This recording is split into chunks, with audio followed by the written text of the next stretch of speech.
What you will see in this video are some of the benefits to our flip-over gooseneck hitch, along with the installation instructions from PopUp Towing products.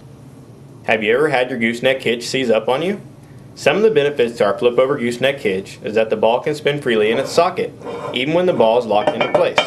This means that it's less likely to get stuck. If the ball ever does get sticky, you can simply put a pipe wrench at the base of the ball and break it free. Another benefit to the ball spinning in its socket is that you get more life out of your ball and coupler because it's a pivot point. The coupler is no longer grinding against the ball. Let's take a moment to look over the hardware in the instruction sheet.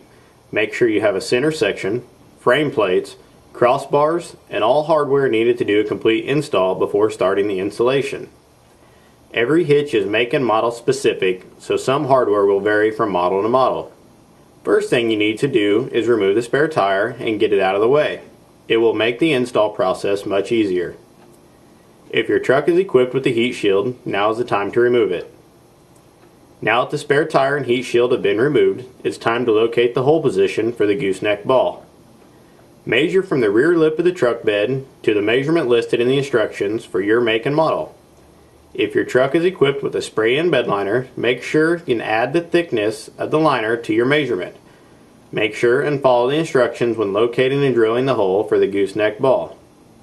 We suggest you use the correct hole saw to drill a hole in a 2x6 or 2x8 to act as a guide to keep the hole saw straight and eliminate the possibility of tearing up the bed while drilling the hole. Next, it's time to notch the bed seal for inserting the crossbars.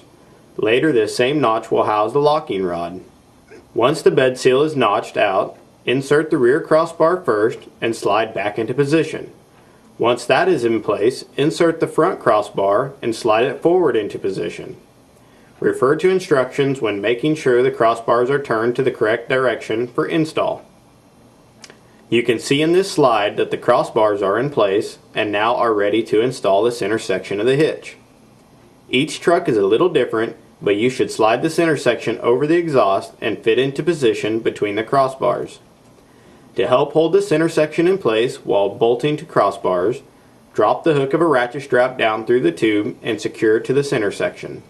And hook the other end to a sawhorse in the bed of the truck or lay a 2x4 across the bed rails.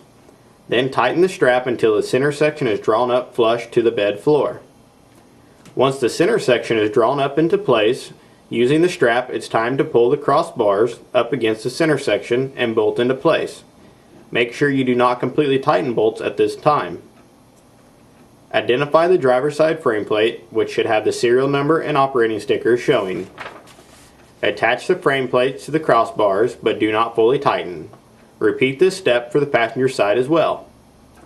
Now that the frame plates are attached to the crossbars, it's time to secure the frame plates to the frame. This varies from truck to truck, so please refer to instructions for proper bolt placement.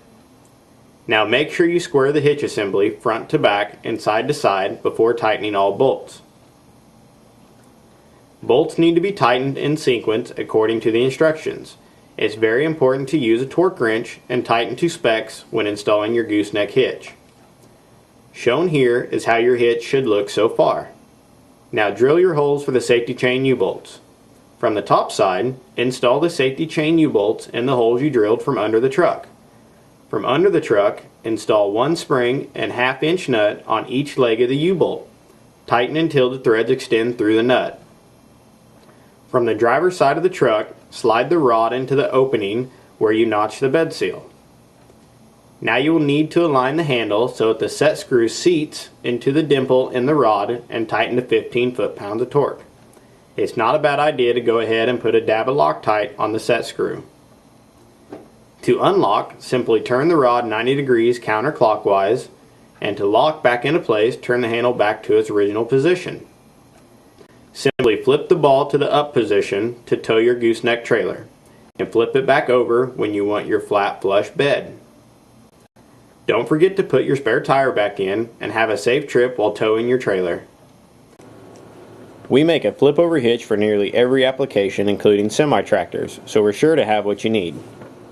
Also take a look at the several convenient accessories that work in conjunction with your new flip-over hitch for all your towing needs.